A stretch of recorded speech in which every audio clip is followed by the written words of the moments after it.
Break के बाद एक बार फिर आपका स्वागत है। घंटी बजाओ के इस हिस्से में बात करेंगे लड़कियों की, उन लड़कियों की जिनके पास मोबाइल फोन है।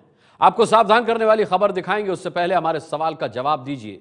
क्या आपके फोन रिचार्ज करवाते हैं? आपको उल्टे सीधे फोन आते हैं? उसके बाद क्या आपका नंबर किसी मनचले के पास पहुंच गया है? अगर ऐसा हुआ है तो आपको हमारी ये रिपोर्ट ध्यान से देखनी होगी। उन लड़कियों को भी देखनी होगी जो दुकान से अपना प्रीपेड मोबाइल रिचार्ज करवाती हैं, क्योंकि हमारी ये रिपोर्ट रिचार्ज वाले भैया पर आपका भरोसा उठा देगी। हेलो, किससे बात करनी है आपको? ये किस तरीके की बातें कर रहे हैं आप? मेरा नंबर कैसे मिला?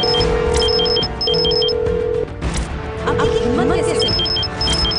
दोबारा फोन मत कीजिए। क्या आपने शॉपिंग के दौरान अपना नंबर किसी को दिया है? क्या आपने बैंक के गार्ड को अपना नंबर दिया है? क्या आपने फेसबुक पर अपना नंबर शेयर किया है? क्या आपने जीमेल पर अपना नंबर डाला है? मेरा नंबर कैसे मिला? आपकी हिम्मत कैसे हुई? दोबारा फोन मत कीजिएगा। अगर आपके साथ ऐसा हुआ है, अगर आप महिला हैं और आपके पास फोन है, तो आपको ऐसे कॉल्स आ सकते हैं।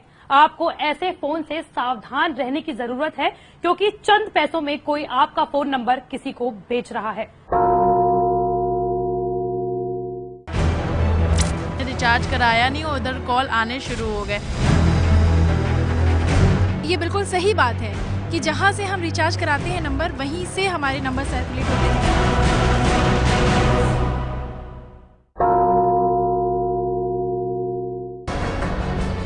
यूपी में लड़कियों से दोस्ती करने के लिए मनचलों ने एक दोस्त खोज लिया है। ये दोस्त उन्हें पैसे के बदले लड़कियों का नंबर दे देता है। लड़की की खूबसूरती के साथ उसके नंबर की कीमत बढ़ती चली जाती है। मनचलों के ये दोस्त 50 से 500 रुपए में नंबर बेच रहे हैं। पता है मनचलों के ये दोस्त कौन है? मोबाइल रिचार्ज करने वाले भैया। अगर यकीन नहीं आता तो फिर उन लड़कियों की बात सुनिए जिन्हें रिचार्ज वाले भैया ने धोखा दिया।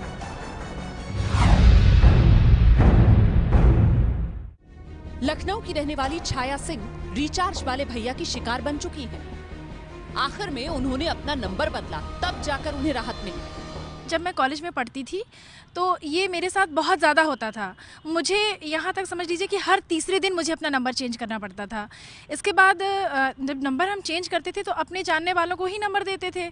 देन मैंने एनालाइज करना शुरू किया कि मेरे नंबर्स कहाँ से सर्कुलेट होते हैं, इस तरह से कहाँ से बढ़ जाते हैं, लोगों के कॉल कहाँ से आने लगते हैं, लड़के क्यों इतना परेशान करने लग जाते हैं।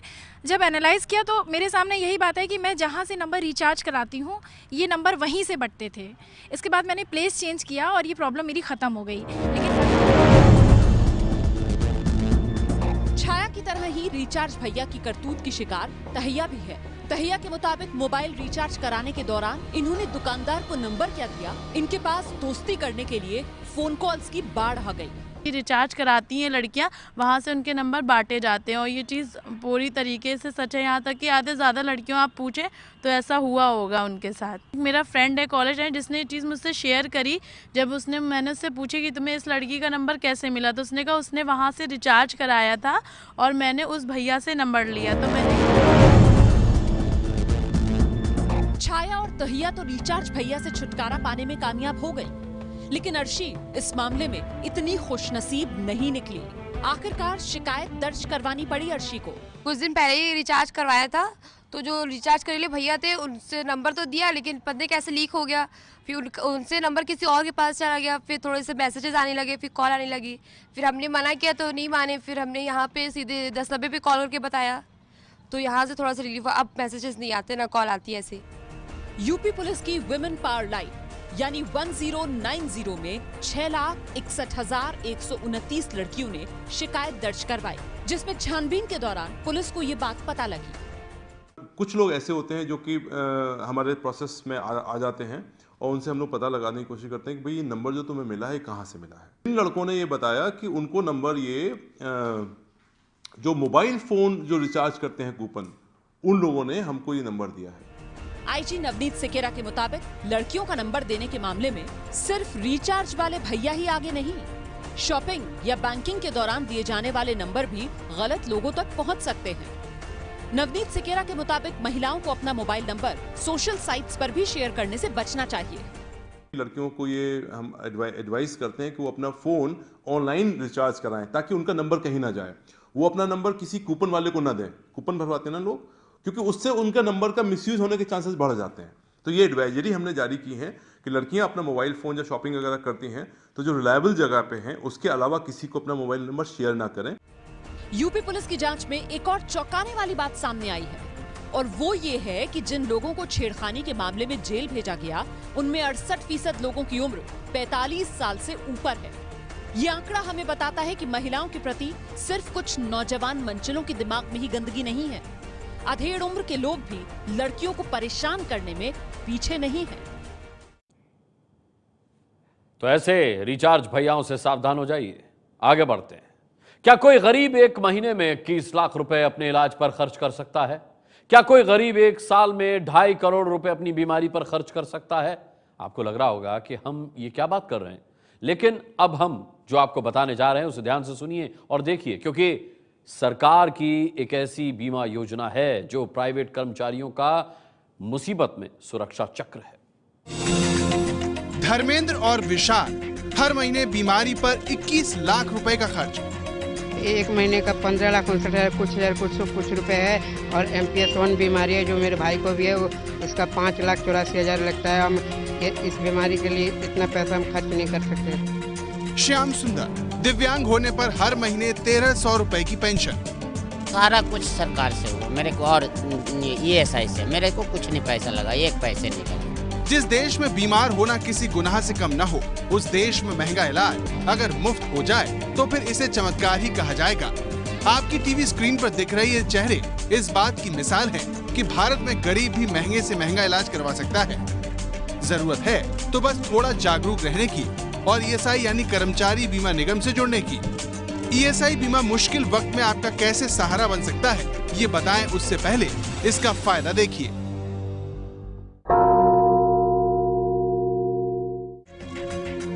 पच्चीस साल के धर्मेंद्र और 8 साल के विशाल भाई हैं, लेकिन इनमें एक और समानता है। दोनों भाइयों को गौचर बीमारी है जिसका इलाज गरीब तो छोड़िए अमीरों के लिए भी करवाना बहुत मुश्किल है, लेकिन ESI की मदद से दोनों भाइयों का इलाज हो रहा है जिसका खर्चा 21 लाख रुपए महीना है।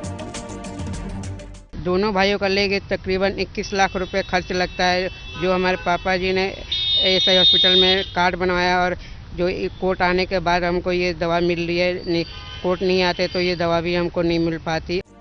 विशाल और धर्मेंद्र के पिता एक प्राइवेट कंपनी में वेल्डिंग का काम करते थे। इसी दौरान उन्होंने ESI बीमा करवाया जिसका फायदा आज उनके परिवार को मिल रहा है। कंपनी वालों ने बोला था कि अपना कार्ड बनवा लीजिए, तो हमारे पापा जी ने वो कार्ड बनवा लिया और पूरी फैमिली को उसमें नाम डाल दिया। इस इंश्योरेंस से हमको इलाज मिलता है। श्याम सुंदर भी एक प्राइवेट कर्मचारी थे। काम के दौरान एक हादसे में ये जख्मी हो गए, इस वजह से इनका पैर काटना पड़ा। इनके मालिक ने इनका ESI बीमा करवाया था जो बुरे वक्त में काम आया। दीनदयाल उपाध्याय में मेरा पैर काटा गया, फिर मेरे को ESI रेफर किया गया, सारा चीज हुआ था। मदद तो काफी मिली मेरे को। जब 3 महीने हॉस्पिटल में रहे तब भी पैसे मिलता रहा, आधी पूरी मिले, कुछ दिन तो पूरी मिला, 1 महीने हाँ पूरी मतलब कि वेतन मिला, उसके बाद आधी मिलना शुरू हुआ। ESI सिर्फ आपको बीमारी के इलाज का खर्चा नहीं देता। अगर कोई बीमा धारक किसी हादसे में काम करने लायक नहीं रहता है तो उसे हर महीने पेंशन भी मिलती है। आज आपको कितना मिल रहा है? मेरे को 1,300 रुपया मिल रहा है। तो अगर ESI से नहीं होता तो? नहीं मिलता, कुछ नहीं मिलता मेरे को। कुछ वो पहचान ही नहीं है, क्या कर मालिक क्या देता, कुछ भी नहीं कहता है ही नहीं भाई हमारे पास कोई अप्लाई है ही नहीं। जानकारों का कहना है कि देश भर में आज करीब इसके 8 करोड़ लाभार्थी हैं, लेकिन अगर इस योजना को ठीक ढंग से लागू किया जाता है तो देश भर में लाभार्थियों की संख्या बढ़कर 3 से 5 गुना तक हो सकती है। और यही वजह है कि हम ESI बीमा को देश के 45 करोड़ देशवासियों के लिए मुफ्त इलाज पाने वाली खबर कह रहे हैं। अगर आप ESI में हैं तो आप ये सब ट्रीटमेंट ले सकते हैं, आप कैंसर का ट्रीटमेंट ले सकते हैं, मतलब A to Z जो भी आपकी बीमारी है और कितना भी उसके ऊपर खर्चा हो है, तो वो ESI का ऑब्लिगेशन है कानूनन। नेशनल सैंपल सर्वे ऑर्गेनाइजेशन यानी NSSO के मुताबिक हर 1000 भारतीय में 89 लोग बीमार हैं। केरल में सबसे ज्यादा 1000 लोगों में 310 लोग बीमार हैं। दूसरे नंबर पर अंडमान निकोबार है, जहां 1000 लोगों में 188 लोग बीमार हैं। पुडुचेरी में 175 और पश्चिम बंगाल पंजाब में 161 लोग किसी न किसी बीमारी से ग्रसित हैं। गांव में 14 साल तक के 1000 बच्चों में 67 बच्चे बीमार हैं। वहीं ये आंकड़ा शहरों में 81 है। नौजवानों के आंकड़े भी चिंताजनक है। शहरों में 1000 नौजवानों में 48 तो गाँव में 46 बीमार हैं। पहले 15,000 रुपए प्रति महीना कमाने वालों को ही ESI बीमा का फायदा मिलता था, लेकिन केंद्र सरकार ने पिछले साल इस कानून में संशोधन किया और अब 21,000 रुपए तक प्रति महीना कमाने वालों को भी ESI बीमा का फायदा मिल सकता है। इतना ही नहीं, अब इस कानून में जो संशोधन हुआ है उसके मुताबिक अगर किसी की तनख्वाह 21,000 रुपए प्रति महीने से ज्यादा भी हो जाती है, तब भी वो ESI बीमा की सदस्यता जारी रख सकता है और इस आधार पर आने वाले दिनों में ESI बीमा का फायदा उठाने वाले लोगों की संख्या 12 करोड़ तक पहुंच सकती है।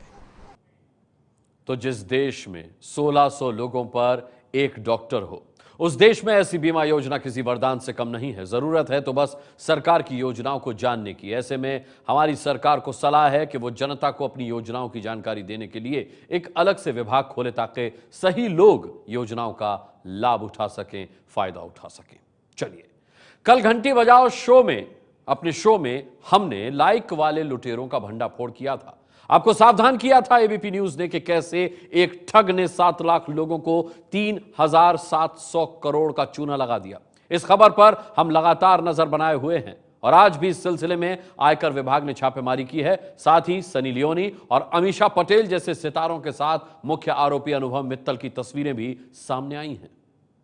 2 बार मेरी पेमेंट आई है, एक बार लगभग 2700 कुछ रुपए ऐसे और एक बार 5400 रुपये, बस उसके बाद कुछ पैसे नहीं आए। मैंने 57,500 रुपये लगाए थे। 1-1.5 साल से कंपनी चल रही है, गवर्नमेंट ने भी नहीं देखा, किसी ने अब ये बंद कर रहे हैं, पहले किसी ने कुछ देखा ही नहीं इसके अंदर।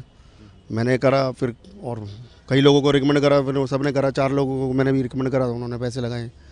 अब सबके पैसे की जिम्मेदारी ली थी, वो हमारे को तो टेंशन हो गई इस पर। बिजनेस अपना हल्का चल रहा था और एक्चुअली क्लोज फ्रेंड्स थे, वो भी कर रहे थे, तो धीरे धीरे पैसा भी आ रहा था। अब 57,000 का मिल के थोड़ा सा मतलब 1 लाख रुपए भी मिल जाए साल में एवरेज में, तो आदमी को लगता है कि अपना सिस्टम सही रहेगा। मैंने 57,500 की मैंने आईडी लगाई थी, अपने नीचे मैंने 57,500 की 6-7 आईडी से तो यही हो गए कि 3-4 लाख रुपए करीब, 3-3.5 लाख रुपए करीब। अभी एक बैंक लॉकर सील करने जा रहे हैं बस। अभी बैंक लॉकर ने क्या पता पड़ा है सर?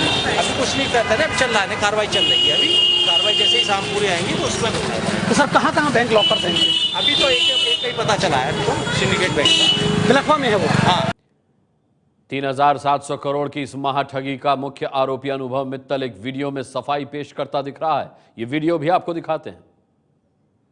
सना, फातिमा, सिमरन, दीपिका, बाकी सारे लोग, मैं आप सभी लोगों के साथ हूँ। आप सब लोग मेरे साथ रहना बस। It is a 2-3-4 days bad phase for us. Will be back again and will rock the world. ये ऐसी अपॉर्चुनिटी हमें मिली है और इस अपॉर्चुनिटी ने हमें एक ही दिन के अंदर पूरे इंडिया के अंदर, इंटायर इंडिया के अंदर फेमस करा है। So keep believing in me and be with me. Thank you. और अब बात आपकी भागीदारी की, आपके वीडियो की। घंटी बजाओ शो में लगातार आपके वीडियो संदेश हमें मिल रहे हैं। आप में से कुछ को चुना है हमने, जिन्होंने सरकार के झूठे वादों पर बजाई है देश में घंटी। गवर्नमेंट का साथ देना चाहिए, हमें उनको अप्रिशिएट करना चाहिए कि वो बहुत सारे हॉस्पिटल्स खोल रहे हैं। सरकार वही वादा करे जो उसको पूरा कर सके, जो पूरा ना कर सके उसको वादा करना ही नहीं चाहिए। जनता से किए गए वादे को पूरा करने की सारी जिम्मेदारी सरकार की होती है और वो पूरा होना चाहिए।